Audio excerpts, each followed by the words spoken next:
Hi dears, എല്ലാവർക്കും നമ്മുടെ പുതിയൊരു വീഡിയോയിലേക്ക് വീണ്ടും സ്വാഗതം. ഇന്ന് നല്ലൊരു വെജിറ്റബിൾ പക്കോടയുടെ റെസിപ്പി ആയിട്ടാണ് വന്നിട്ടുള്ളത്. നല്ലൊരു ഈവനിങ് സ്നാക്സ് ആണ് കേട്ടത്. ഇത് നമുക്ക് ചായയുടെ ഒക്കെ കൂടെ കഴിക്കാൻ അടിപൊളി ടേസ്റ്റാണ്. പിന്നെ ഇപ്പോൾ നോമ്പൊക്കെ അല്ലേ വരുന്നത്, അപ്പോൾ നോമ്പ് തുറന്ന സമയത്തൊക്കെ ഉണ്ടാക്കിയെടുക്കാൻ പറ്റിയിട്ടുള്ള നല്ലൊരു സ്നാക്സ് ആണ്. വളരെ ഈസി ആയിട്ട് തന്നെ നമുക്കത് തയ്യാറാക്കിയിട്ടൊക്കെ എടുക്കാം കേട്ടോ. അപ്പോൾ ഈ ഒരു വെജിറ്റബിൾ പക്കോട എങ്ങനെയാണ് തയ്യാറാക്കിയിട്ട് എടുക്കാമെന്ന് നമുക്ക് നോക്കാം. അപ്പോൾ ഈ ഒരു വെജിറ്റബിൾ പക്കോട തയ്യാറാക്കിയിട്ട് എടുക്കാനായിട്ട് ഞാനിവിടുത്തെ കുറച്ച് വെജിറ്റബിൾസൊക്കെ എടുത്ത് വെച്ചിട്ടുണ്ട്. ക്യാരറ്റ്, ബീട്രൂട്ട്, പിന്നെ കേബേജാണ് കേട്ടോ എടുത്തിട്ടുള്ളത്. പിന്നെ ഒരു ഉരുളക്കിഴങ്ങ് എടുത്തിട്ടുണ്ട്. അത് ഗ്രേറ്റ് ചെയ്തതിന് ശേഷം കുറച്ച് നേരം വെള്ളത്തിലൊക്കെ ഇട്ട് വെച്ചിട്ടുള്ളതാണ്. അപ്പോൾ ഇതുപോലെ ചെയ്യുമ്പോൾ അതിലത്തെ ആ ഒരു സ്റ്റാർച്ചൊക്കെ ഒന്ന് പോയി കിട്ടും കേട്ടോ. പിന്നെ നമ്മൾ ഗ്രേറ്റ് ചെയ്തിട്ട് കുറച്ച് കഴിയുമ്പോൾ അതിൻ്റെ കളറൊക്കെ ഒന്ന് മാറിപ്പോവില്ല. അപ്പോൾ ഇതുപോലെ ചെയ്യുമ്പോൾ കളറൊന്നും മാറിപ്പോകുന്നില്ല കേട്ടോ. പിന്നെ ഞാനിവിടെ എടുത്തിട്ടുള്ള ബാക്കിയുള്ള വെജിറ്റബിൾസിൻ്റെ അളവൊക്കെ ഒന്ന് പറയാം. അര കപ്പോളം ക്യാരറ്റ് ഗ്രേറ്റ് ചെയ്തിട്ടുള്ളതും 1/4 കപ്പോളം ബീട്രൂട്ട് ഗ്രേറ്റ് ചെയ്തിട്ടുള്ളതും പിന്നെ 1 കപ്പോളം കേബേജ് നീളത്തിൽ കട്ട് ചെയ്തിട്ടുള്ളതാണ് എടുത്തിട്ടുള്ളത്. അപ്പോൾ ഈ ഒരു ഉരുളക്കിഴങ്ങ് ഞാൻ ഒരെണ്ണമാണ് എടുത്തിട്ടുണ്ടായിരുന്നത്. അപ്പോൾ നന്നായിട്ട് ഈ ഒരു വെള്ളത്തിൽ നിന്ന് പിഴിഞ്ഞിട്ട് ഇതിൽ ഇട്ട് കൊടുക്കാം.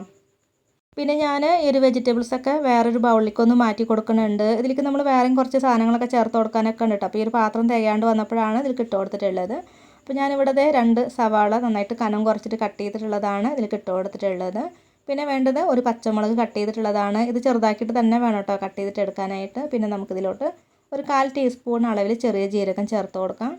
പിന്നെ ഇതിലോട്ട് 2 ടീസ്പൂൺ അളവിൽ മുളക് പൊടി ഇട്ട് കൊടുക്കുക. ഞാനിവിടെ നല്ല എരിവുള്ള മുളക് പൊടിയാണ് ഇതിലേക്ക് ഇട്ട് കൊടുത്തിട്ടുള്ളത്. പിന്നെ വേണ്ടത് ഗരം മസാലപ്പൊടിയാണ്. അതൊരു 1/2 ടീസ്പൂൺ അളവിൽ മതിയാകും.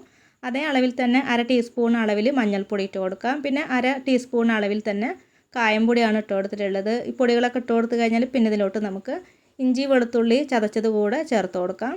ഇനി ഇതെല്ലാം കൂടെ നന്നായിട്ടൊന്ന് മിക്സ് ആക്കിയിട്ട് എടുക്കാം കേട്ടോ. കൈ കൊണ്ട് നല്ലോണമൊക്കെ ഒന്ന് തിരുമ്മിയെടുക്കുക. ഇതിലോട്ട് നമ്മൾ ഈ ഒരു സമയത്ത് ഉപ്പൊന്നും ചേർത്ത് കൊടുക്കുകയൊന്നും ചെയ്യരുത്. ഉപ്പ് ഈ ഒരു സമയത്ത് ഇട്ട് കൊടുത്തിട്ടുണ്ടെങ്കിൽ നന്നായിട്ട് അതിൽ നിന്ന് ഇങ്ങനെ വെള്ളമൊക്കെ ഇങ്ങനെ ഊർന്ന് വന്ന പോലെ ആകും കേട്ടോ. അങ്ങനെ ആവാനായിട്ട് പാടില്ല. പിന്നീട് നമ്മൾ ഇതിലേക്ക് ഉപ്പൊക്കെ ചേർത്ത് കൊടുത്താൽ മതി. അപ്പോൾ കൈ കൊണ്ട് നല്ലോണമൊക്കെ ഒന്ന് അമർത്തിയിട്ട് വേണം കേട്ടോ അതൊന്ന് മിക്സ് ആക്കിയിട്ട് എടുക്കാനായിട്ട്. എന്നാലാണ് ഈ ഒരു വെജിറ്റബിൾസൊക്കെ നല്ലൊരു സോഫ്റ്റ് ആയിട്ട് വരുള്ളൂ. ഞാനിതിലേക്ക് ചേർത്ത് കൊടുത്തിട്ടുള്ള ഇഞ്ചി വെളുത്തുള്ളി ചതച്ചതിൻ്റെ അളവ് പറയാനായിട്ട് വിട്ടു പോയിട്ടുണ്ട് കേട്ടോ. 1 ടീസ്പൂൺ അളവിലാണ് ഇഞ്ചി വെളുത്തുള്ളി ചതച്ചത് ഇതിലേക്ക് ഇട്ട് കൊടുത്തിട്ടുള്ളത്. ഇതിന് പകരമായിട്ട് ഇഞ്ചി വെളുത്തുള്ളി പേസ്റ്റ് ആയാലും മതിട്ട് എങ്ങനെ ആയാലും നമുക്കിതിലേക്ക് ചേർത്ത് കൊടുക്കാവുന്നതാണ്. ഞാനിവിടെ ഈ ഒരു വെജിറ്റബിൾസൊക്കെ നന്നായിട്ട് ഒന്ന് മിക്സ് ആക്കിയിട്ട് എടുത്തിട്ടുണ്ട് കേട്ടോ. നന്നായിട്ട് തന്നെ ഒന്ന് സോഫ്റ്റ് ആയിട്ട് വന്നിട്ടുണ്ട്. ഇത്ര മതി.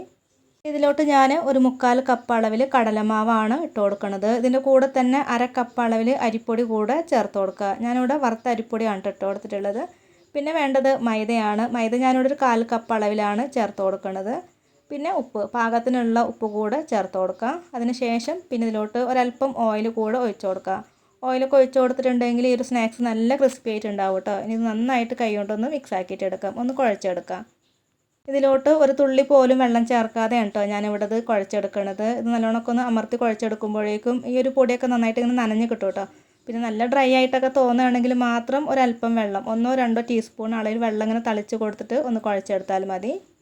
ഇത് എല്ലാം കൂടെ നല്ലോണമൊക്കെ ഒന്ന് മിക്സ് ആക്കിയിട്ട് എടുത്തു കഴിഞ്ഞാൽ പിന്നെ നമുക്കിത് പെട്ടെന്ന് തന്നെ ഇതെടുത്തിട്ട് ഇങ്ങനെ ഫ്രൈ ചെയ്തിട്ട് എടുക്കാം കേട്ടോ. പക്കവട തയ്യാറാക്കിയിട്ട് എടുക്കാവുന്നതാണ്. റെസ്റ്റ് ചെയ്യാൻ വെക്കേണ്ട ആവശ്യമൊന്നുമില്ല. അപ്പോൾ നല്ലോണമൊക്കെ ഒന്ന് തിരുമ്മിയെടുത്ത് കഴിയുമ്പോഴേക്ക് ഇത് ഈ ഒരു പരുവത്തിലായി കിട്ടിയിട്ടുണ്ട്. ഇതിലോട്ട് ഞാൻ ഒരു തുള്ളി പോലും വെള്ളം ചേർത്ത് കൊടുക്കാണ്ടാണ് കേട്ടോ കുഴച്ചെടുത്തിട്ടുള്ളത്. ആ ഒരു വെജിറ്റബിൾസിൽ അത്യാവശ്യം വെള്ളമൊക്കെ ഉണ്ട് കേട്ടോ. അപ്പോൾ അതിൽ നിന്ന് നന്നായിട്ട് തന്നെ അത് കുഴഞ്ഞ് കിട്ടിയിട്ടുണ്ട്. അപ്പോൾ ഇത്ര മതി. ഇനി ഇത് ചൂടായിട്ടുള്ള എണ്ണയിൽ ഇട്ട് കൊടുത്തിട്ട് ഫ്രൈ ചെയ്തിട്ടെടുക്കുക. കുറേശ്ശെ ഇങ്ങനെ നുള്ളിയിട്ടിട്ട് ഫ്രൈ ചെയ്തിട്ടെടുത്താൽ മതി. ഈ ഒരു പക്കാവട ഫ്രൈ ചെയ്തിട്ടെടുക്കാനായിട്ടുള്ള ഓയിലൊക്കെ അതേ നല്ലോണം ചൂടായി കിടക്കുന്നുണ്ട്. ഇനി ഇതിലോട്ട് നമുക്ക് കുറേശ്ശെ ഇട്ടിട്ട് ഫ്രൈ ചെയ്തിട്ടെടുക്കാം. കുറച്ചിങ്ങനെ കൈ കൊണ്ട് എടുത്തിട്ട് ഇങ്ങനെ കുറച്ചൊന്നും ഇങ്ങനെ പരത്തി എടുത്തതിന് ശേഷം ഒന്ന് ഇട്ട് കൊടുക്കണം കേട്ടോ. വിരലുകൊണ്ടൊന്ന് പരത്തിയെടുക്കാം. അങ്ങനെ ആകുമ്പോൾ പെട്ടെന്ന് അതിൻ്റെ ഉള്ളൊക്കെ ഒന്ന് വെന്ത് കിട്ടും. അങ്ങനെ നല്ല കനത്തിലിട്ട് കൊടുക്കുമ്പോൾ ഉള്ളൊക്കെ വെന്ത് കിട്ടാനൊക്കെ ആയിട്ട് ബുദ്ധിമുട്ടാണ് കേട്ടോ. അപ്പോൾ കൈ കൊണ്ടൊന്ന് വിരലുകൊണ്ടൊന്ന് പരത്തിയെടുത്തതിന് ശേഷം ജസ്റ്റ് ഒന്ന് കൈ കൊണ്ടൊന്ന് പ്രസ് ചെയ്തിട്ട് ഇതിലേക്ക് ഇട്ട് കൊടുത്താൽ മതി. അപ്പോൾ പെട്ടെന്ന് മറിച്ചിട്ട് കൊടുക്കുകയും ചെയ്യരുത് കേട്ടോ. ഒരു സൈഡൊക്കെ ഒന്ന് വെന്ത് വന്നതിന് ശേഷം വേണം മറിച്ചൊക്കെ ഇട്ട് കൊടുത്തിട്ട് ഇത് ഫ്രൈ ചെയ്തിട്ടെടുക്കാനായിട്ട്. അപ്പോൾ ഇതുപോലെ ട്രൈ ചെയ്ത് നോക്കാത്തവരൊക്കെ ഒന്ന് ട്രൈ ചെയ്ത് നോക്കട്ടെ. നല്ല കളറുള്ളൊരു പക്കാവടയാണ്. നല്ല ടേസ്റ്റുമാണ് കേട്ടോ അത് കഴിക്കാനായിട്ട്. ഉണ്ടാക്കി നോക്കിയിട്ട് അഭിപ്രായങ്ങളൊക്കെ അറിയിക്കണേ. ഇതിപ്പോൾ നല്ലോണം തന്നെ ഒന്നും ഇവിടെ ഫ്രൈ ആയി കിട്ടിയിട്ടുണ്ട്. ഇനി ബാക്കിയുള്ളതും ഇതേപോലെ തന്നെ ഒന്ന് ഫ്രൈ ആക്കിയിട്ടെടുക്കാം.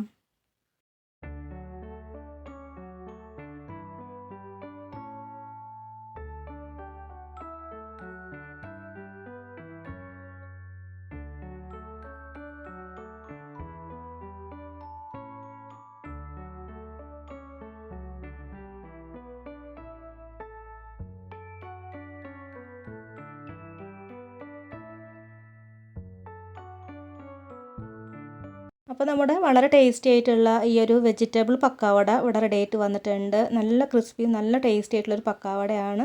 ഇതുപോലെ ട്രൈ ചെയ്ത് നോക്കാത്തവരൊക്കെ ഒന്ന് ട്രൈ ചെയ്ത് നോക്കാം കേട്ടോ. അപ്പോൾ ഇന്നത്തെ ഒരു വീഡിയോ എല്ലാവർക്കും ഇഷ്ടമായിട്ടുണ്ട്, ഉപകാരമായിട്ടുണ്ട് എന്ന് കരുതുന്നു. വീഡിയോ കണ്ട് സപ്പോർട്ട് ചെയ്ത എല്ലാവർക്കും ഒരുപാട് നന്ദി. നമ്മുടെ ചാനൽ ആദ്യമായിട്ട് കാണുന്നവരൊക്കെ ഉണ്ടെങ്കിൽ ചാനൽ സബ്സ്ക്രൈബ് ചെയ്യുക. പിന്നെ എല്ലാവരും ഒന്ന് ലൈക്ക് ചെയ്യുക. പിന്നെ എന്തെങ്കിലും അഭിപ്രായങ്ങളൊക്കെ ഉണ്ടെങ്കിൽ അത് കമൻ്റായിട്ട് അറിയിക്കാനും കൂടെ മറക്കരുത്. മറ്റൊരു റെസിപ്പി വീഡിയോയുമായിട്ട് വീണ്ടും കാണാം. താങ്ക്